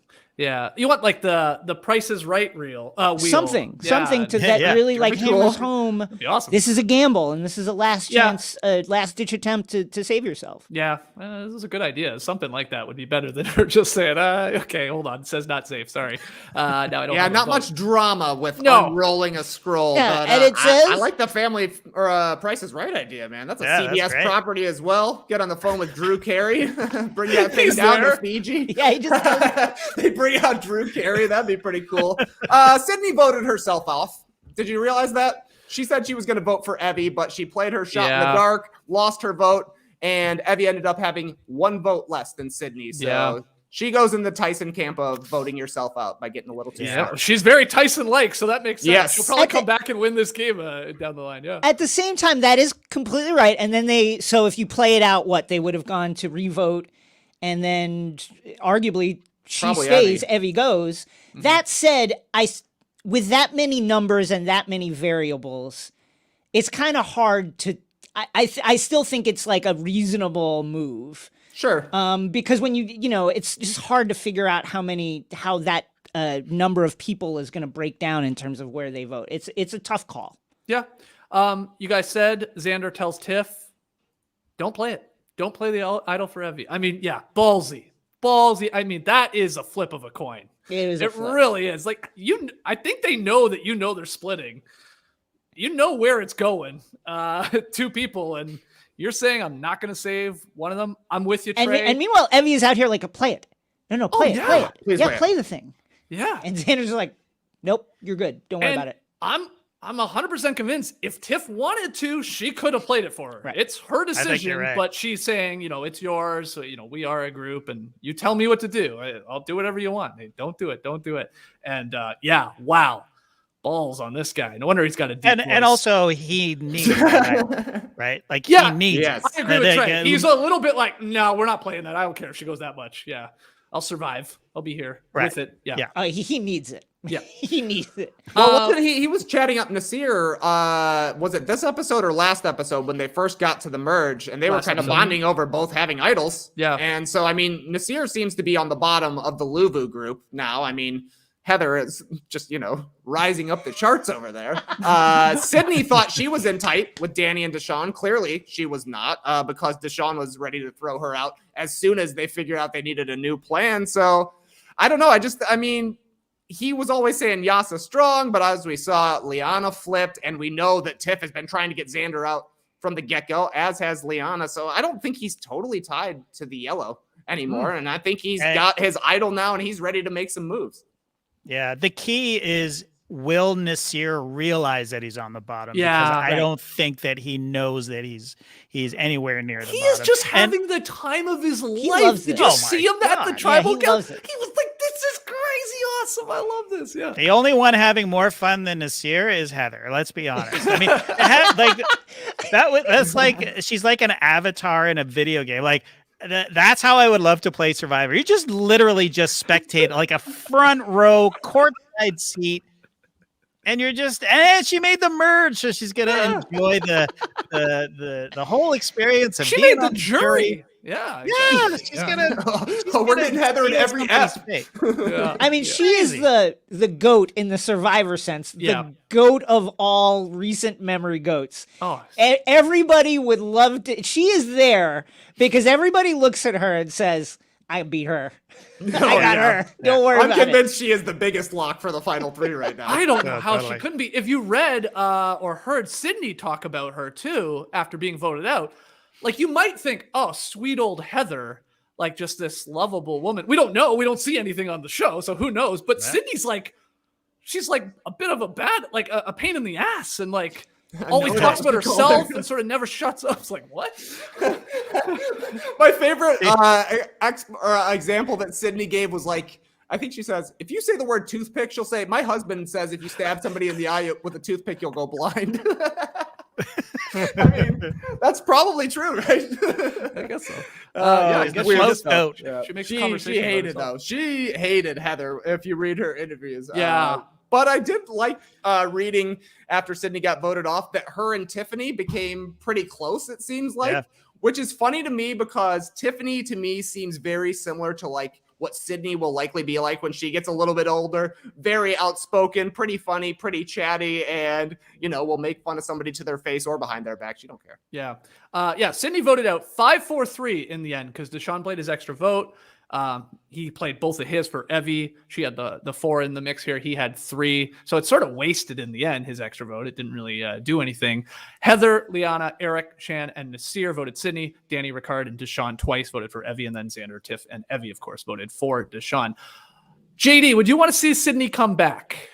Oh, 100%. I love Sydney. Sydney, I hated at first. You know who she reminds me of a lot? is Nick Mariano. Remember that guy? Oh yeah. Yeah. I think he was David and Goliath, maybe, or no, he was on the beauty triad. So brains, bronze, Right. brawn, and beauty. And he was just like so full of himself. Yeah, He was a smug. personal trainer guy, really sort of sexy dude walking around, and he really rubbed people, including me, the wrong way. But by the and he was also on a tribe that, correct me if I'm wrong, they didn't go to tribal council hardly at all the first few weeks of Survivor. So he never really had to deal with tribal. And I don't know, it was just, but I ended up loving Nick by the end of it. And it's the same thing with Sydney. I love how self-aware she is. She knows she's narcissistic and is spoiled. And her exit interview, her exit monologue was hilarious. Just basically like, I know it's immature, but I'm glad I didn't make the merge, so I never have to see these people's faces anymore. It's like such sour grapes, but I loved it coming from her. So I would love to see her come back. There's so many second chances. Like if they do a second chances season from this season alone, I mean, you could basically do the entire thing again with all second chances, because the cast is just amazing. Yeah, Dalton Ross wrote, Sydney is a producer's dream. She is a walking, unfiltered soundbite. Unfortunately, because Luvu kept winning challenges, we never really got a chance to see what Sydney could do maybe as a game player.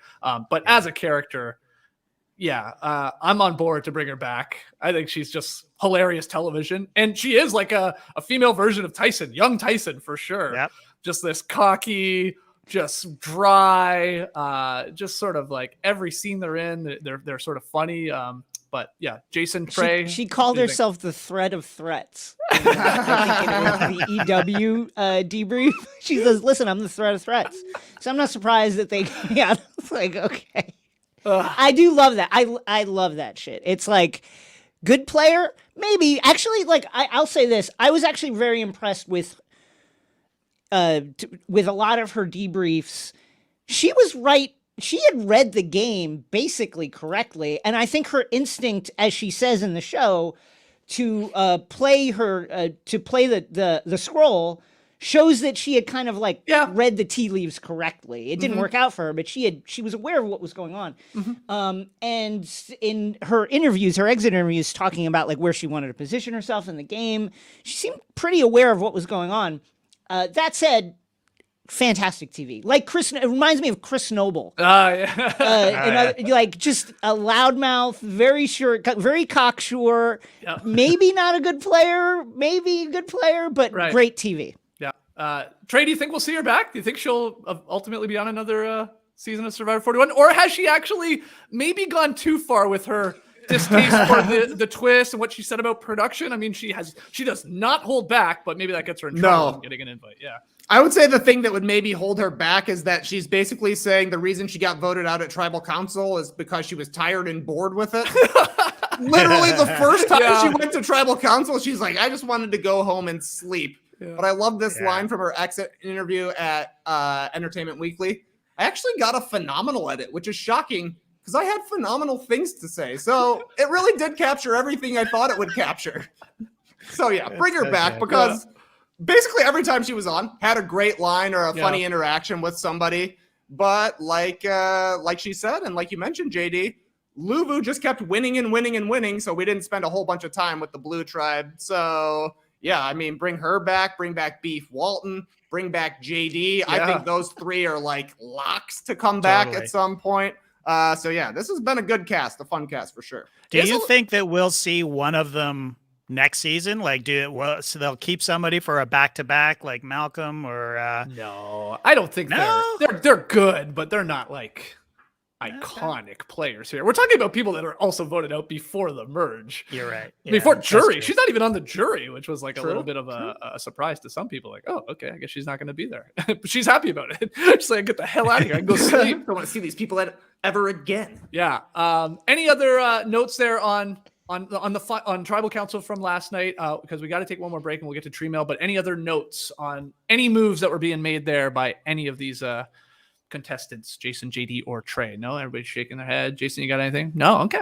Well, let's take our final break. When we come back, got a great question in Tree Mail. I want to know from you guys, who was the MVP of this episode, this very convoluted episode. So you can think about that during the break. And then we'll look ahead to next week's episode. So don't go anywhere. Yes, this podcast is sponsored by BetterHelp Online Therapy. Check out betterhelp.com/theathletic. The best way to think about therapy is through a bunch of analogies. For example, we get our cars tuned up to prevent bigger issues down the road. We try to eat our fruits and veggies to help us stay healthy in the mind and body. We pick Lego up off the carpet at home to prevent the inevitability of stepping on it in the middle of the night when we go downstairs for a glass of water. Going to therapy is like all of these. It's routine maintenance for your mental and emotional wellness to prevent bigger issues down the road. Going to therapy doesn't mean something's wrong with you. It means you're investing in yourself to keep your mind healthy. BetterHelp is customized online therapy that offers video, phone, and even live chat sessions with your therapist, so you don't have to see anyone on camera if you don't want to. It's much more affordable than in-person therapy, and you can start communicating with your therapist in under 48 hours. Why invest in everything else and not your mind? This podcast is sponsored by BetterHelp, and No Dunks listeners get 10% off their first month at betterhelp.com/theathletic. That's betterhelp.com/theathletic. When it comes to athletes, we tend to focus on physical fitness, speed, vertical leaping ability, or in Lee's case, arms. This guy loves arms. He loves biceps. Lee, do you have your top 3 biceps in the league right now? I have my top 1, and it's Desmond Bain here from the Memphis Grizzlies. Look at those guns. Yep. They're incredible. Andre Iguodala's still in the league, so of course, he's there. And then number 1, I'm going with referee Billy Kennedy still. He's got a great set of guns on him. He's as good as a player out there. He's as important. So Desmond Bain, Andre Iguodala, and referee Billy Kennedy, the top. Excellent. I'm glad I asked you. But Lee, there is another side to the game that's just as important as the guns, as the biceps, and that is mental fitness. Calm, the #1 app for sleep and meditation, has teamed up with LeBron James. Got some pretty good arms as well, to help you train your mind and become the champion version of yourself. Calm can help you train your brain so you sleep better, reduce your stress, and perform at your best, just like the king. For LeBron, sleep is a critical part of his mental fitness routine. As he says, quote, "Getting good sleep and finding time to rest is one of the most valuable things I can do for my body and mind. From the sound of rain falling on leaves to bedtime sleep stories, Calm puts me to sleep within minutes, which means I wake up ready for any challenge," unquote. So if you head to calm.com/nodunks for a limited time, you get 40% off the Calm premium subscription. 40% off. You don't need to sleep on that, but you will once you have Calm. Again, for a limited time, our listeners can join LeBron in using Calm and get a 40% discount on a Calm premium subscription at calm.com/nodunks. Unlock content to help you focus, ease stress, and sleep better. Get started at calm.com/nodunks. Once again, that's calm, calm.com/nodunks. All right, back with No Buffs here into Tree Mail. The stream team, the live tribe, saying they've always wanted a complete season Redux. Wouldn't mind it with this cast. Just bring back the entire cast. Wow. That would be really trippy. I would watch the hell out of that, yeah. That's how I feel about David's versus Goliaths. That entire cast. Yeah. This cast is like that. I wish it would have been more balanced early on in this season to get more of everybody, but it's been really entertaining thus far. Okay, D-Rod wrote in by way of Twitter, with the hyper focus on advantages and twists this year, what is your guys' favorite advantage or twist in the history of the show, not including immunity idols? So he's throwing that in there. Thanks to D-Rod for sending that in. JD, anything come to top of mind? Well, I didn't love this twist, but I think there is something there, and that's the fire tokens. I feel like I think there's something there. I liked the idea of having a survivor currency that you could use to barter and to gain advantages and to just basically have more clout in the game, or if you don't have any, you have less clout in the game. I wish that they had given it a little more time and just to flesh out all the bad things about it, which were, they were confusing as hell, and nobody knew really what they were worth or what you could do with them until very, very late. And it also changed as the game went. And they were also incredibly hard to get. But that said, so everything about them was horrible. But in theory, you could see it. Yes, but the theory of a currency that is not a specific advantage or an immunity idol. I like the idea, but I don't think we'll ever see it again. Okay, Trey, what about you? A favorite advantage or twist that you've liked from the 40 seasons prior? I too like the fire tokens, but I think for me, my favorite thing was saying bequeath the tokens. The bequeathing at the end was my favorite part, and I liked that a player had a way to influence the game even though they were already voted off. So if they can find something else to bequeath, that would be nice. I would say the other twist I really like is that final tribal council more is a conversation now. I think they call it an open forum. Yeah. Before it used to be, we've got 7 people sitting up here. They're going to come ask you a question that might be complete nonsense, or it might actually have something to do with the game here. They'll ask their question, you answer it, we just take turns. It's much better now, the way they go back and forth with the jury and everybody has a chance to answer when they have a point to make. I just think that changing it to make it a little bit more, or to make it less your turn, my turn, I think was a smart move. Yeah, I think that most people love that new format. Yeah.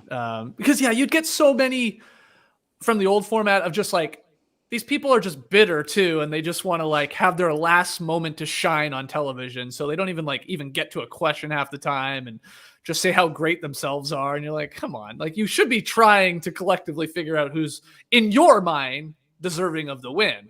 So I'm with you. I remember being very skeptical of whether it was going to work, because I do think it's like you get into a group think a little bit and you have leaders that emerge and like pitch their cases for some people up there, but it actually sort of is cool. So I'm with you on that one. What do you have? Anything, Jason, that you like an advantage? I agree with the fire tokens. I think that there's a lot of potential there. For me, I would have to go, this is more of a player twist, but Chris Underwood saying, I will make fire against Rick Devens in Edge of Extinction. Yep. I thought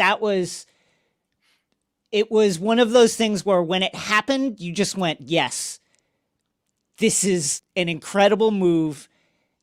And if anyone does not do this in the future, they're a fool. Because, let's do it right now. Get the biggest threat out of the game and prove to everyone that you deserve to come back and actually win. Right. It was a game-changing move, and it just felt like an earthquake when it happened. So I'm going to go with that one.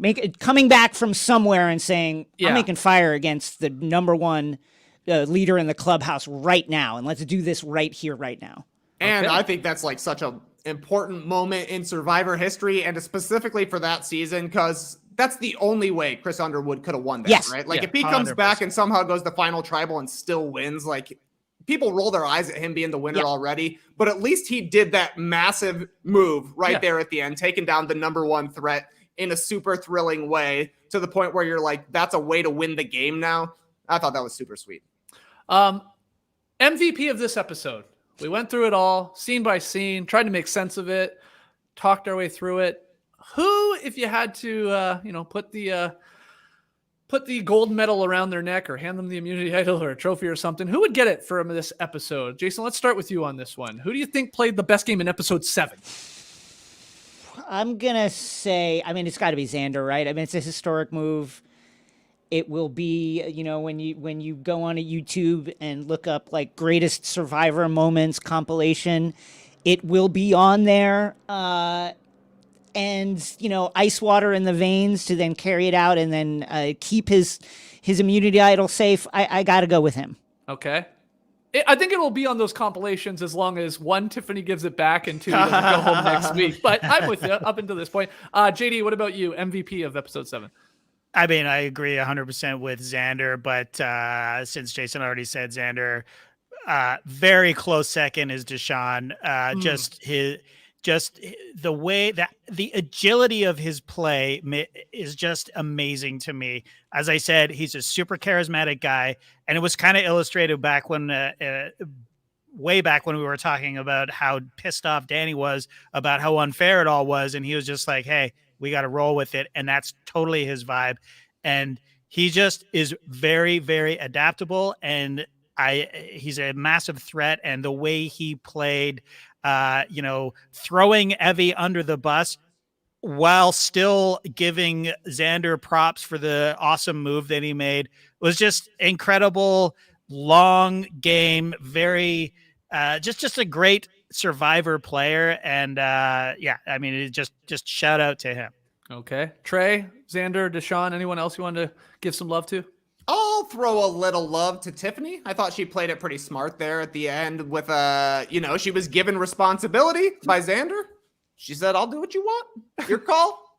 This is not your idol, but it is somehow. I don't know, but it's a good way to build trust. And I got to say, Jason, you sent me this earlier today. I mean, the real MVP of the episode, it was Heather. Pulling all the strings from behind. Sid using the shot in the dark. Liana and Shan plotting. Xander using a fake idol. Jeff introducing these advantages. Wow. No. It was Heather all along. Pulling the strings. See you in the final three, Heather. Wow. Will she get a vote? That's all I want to know. Does she get one vote at the end of this game? Because she's going to be sitting there. I don't think so either. She's going to be a 0 vote person. Especially, again, if Sydney's to be believed and everybody actually dislikes her. She's not this sweet old woman that I thought maybe she was. But we'll find out. So let's look ahead to next week's Survivor. Pandemonium looks like it's going to continue here. Shannon, Nasir, they shake on getting rid of Evie. Liana says Tiff, right? Danny says Nasir. A small group says Xander. Shan throws out Heather. Who the hell's Heather? I wish somebody said. And then, what if people didn't know who's Heather on the island? Who's that? Oh my God, that'd be amazing. And then Tiff asks everyone whether they think it's her. She seems pretty paranoid that maybe she could be headed home. Like her and Xander have this quick scene where she's like, I think it's me. And he's like, I think it's me. So it does appear, JD, that though they survived, though they had this iconic move, they flushed the knowledge is power, they kept their idol, they kept their strong three. They lose Sydney, who they wanted to bring in, but she's gone. It appears they could be still in a hell of a lot of trouble here. We are at the stage of individual immunity, and two of them at the very least could be vulnerable. They could just this team of 8 could just be like, okay, we're just gonna basically pick you off until we're down to the final 8. Like, do they have any chance to get their hooks into a Nasir, into a bottom dweller like an Erika or Heather, maybe even a Ricard? Could they? Is that possible at all? I think it totally is. I think that you mentioned Ricard and Shan. We know that they've had their problems. We know that Shan and Liana, I'm assuming there's going to be fallout from from what happened at Tribal and you think Liana's game.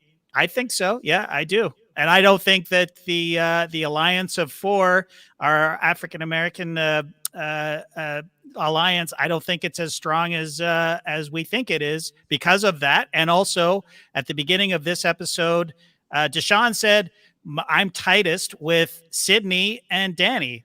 Sydney is not part of that alliance. So I feel like Deshaun could go either way. I think that it could fall apart. I think there's a lot of free agents still out there or potential free agents. So I think, and I trust their gameplay. I think Evie is very, very smart. I think they're all very, very smart. So I think that they're all great players, and they still have an immunity idol. And if they get Nasir over to them, there's a lot they can do. And don't forget individual immunity, which Xander is very good at, and Evie came very, very close to winning the last one. I think that they're all threats, and it's anybody's game except Heather's at this point. Okay. So what's more likely, Jason, that it is a pretty easy vote with this strong 8 sort of sticking together, taking off whoever they want? It turns into a shell game again, possibly, of like, well, who's Xander putting the idol on? Tiff, Evie, himself, and they got to figure that out? Or is there more likely that we see them bring people in and maybe even up the numbers a little bit? What do you think is more likely? In recent years, post-merge, like a 4-person alliance is like a no-person alliance. Anything like a large alliance is not an alliance. It's 2 people who secretly are working together the whole time, and that's as big as it can get. Usually what we've seen, and I think what we're going to see going forward is the voting blocks kind of structure, where it's Right. like situational. This makes sense for me right now, and that's Yeah. what I'm going to do. And I think that's kind of what is suggested by the scenes from the upcoming episode. I think we're going to see a lot of chaos because at this point, everybody has, in some form or fashion, kind of felt what it's been like to be under threat. They've at least imagined their survivor mortality now, and they've also, you would imagine, have thought about what would it take for me to win this game? What does my resume have to look like? Who do I have to sit next to? Is it these people I'm in an alliance with? What kind of moves do I have? So people are invariably thinking about that now, and I think we're going to see a lot of turmoil because of it. I think we're going to see a lot of chaos, a lot of upheaval, a lot of people making decisions in the moment about what makes the most sense for them. Right. Because when we come back, Trey, what, day 15 for these people out there? 15 or 16. So you're down to like 9 or 10 days here, 10 or 11 days, let's say. Sure. You're starting, like Jason's saying, like, oh crap, we're we've hit the jury. We're there now. I think that's been confirmed, right? Like starting now. Or jury? Starting Okay. now, yes. Yeah. They got their buffs. They're on the jury. That's right. So, it's in the distance still, but there is a finish line, or there is the light at the end of the tunnel. So now people start to play a little differently. Maybe. Do you think we see some continued fireworks next week? Hell, maybe even another live tribal for all we know, with trying to figure out what's going on.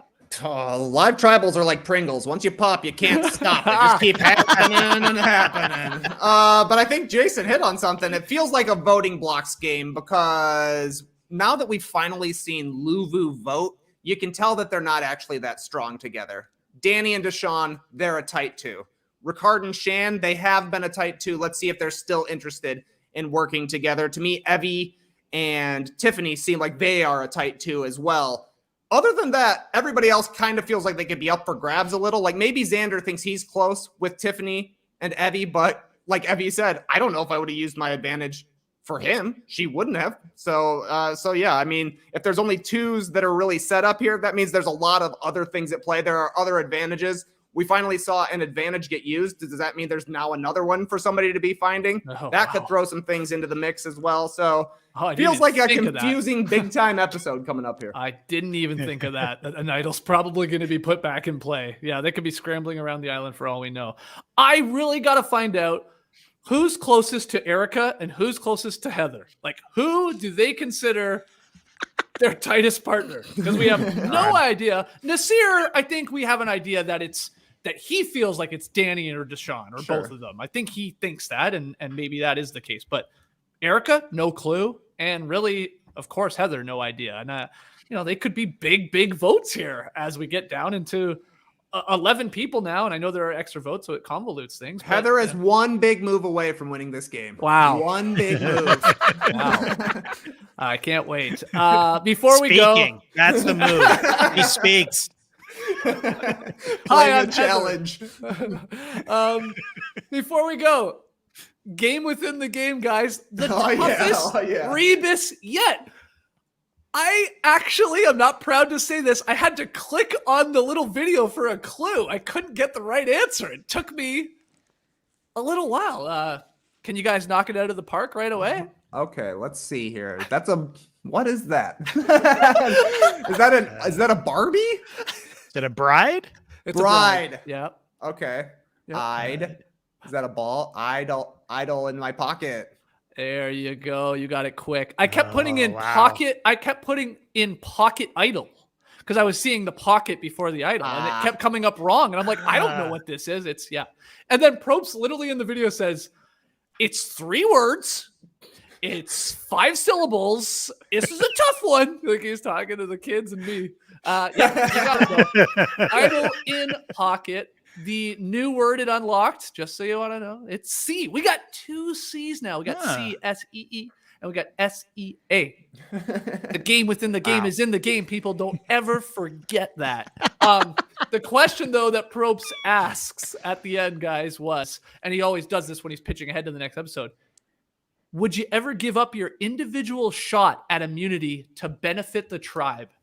So you gotta be led to believe that we're getting a obviously a challenge, an immunity challenge, and Probst is probably going to do the thing where, like, if you don't want to go in this, if you want to give up your chance at winning, you could win, let's say, food for the tribe. You could win, fishing gear or whatever, like spices, coffee, who knows, Sure. for the tribe. How many people end up doing it? So, okay. I think that's where we're probably going to get. It's all situational, I know, but Jason, what are you doing? Would you do it? Would you ever, once we've now hit the merge and it's all an individual game, would you ever give up your shot to play in it? Probably no. Yeah. But it depends on what the situation is with my alliance. But at post merge, I'm no, never. Okay. Even if it means moving a bunch of blocks with your feet. I mean, yeah. Sorry, no. Okay. Just wanted to know. So that's something to look forward to for next week. I'm just imagining a game within the game clip where Jeff says, "All right, this is the question for next week. Put on your strategy hats. Would you show your feet for $1 million? Would you let me lick your feet for $1 million? They're your feet. They're going to be on national television, but you could win $1 million. Think it through. Tune in next week." Oh, I hope you ask me that next week. I will die laughing. All right, guys, we'll call it there. A very long episode of No Buffs. We told you it was going to be long because there was a lot to talk about. Jason, great to have you back in the mix. Everybody go check out X-Ray Vision. Loving that new podcast for Crooked Media there. Talking about movies, of course, and comic books and all that. So go check that out if you haven't already. I'm sure you do. Anything else, guys? Are your Knicks back? Are your Bulls back? Bing bong! The Knicks, a little bit of a wobble in the return to coming back, but I'm still happy with where we are right now. Okay. And the Bulls are back. I'll say that. The Bulls are back. But this is the great thing is that the Knicks beat the Bulls and the Bulls beat the Raptors. So we can just keep going. Exactly. They'll play again. I think the next Knicks Bulls game is in a month. So we'll be talking about it for a while. I haven't checked the Raps yet. When they play again, the losing team, the guy who backs that team has to show their feet here on No Buffs. Okay. All right, guys. Thanks to the live tribe for joining us live. Make sure you subscribe to No Buffs on YouTube, Apple Podcasts, Spotify. Leave us a rating and review. Help us out. Go with those rankings. We will see you guys next week. Until then, the tribe has spoken.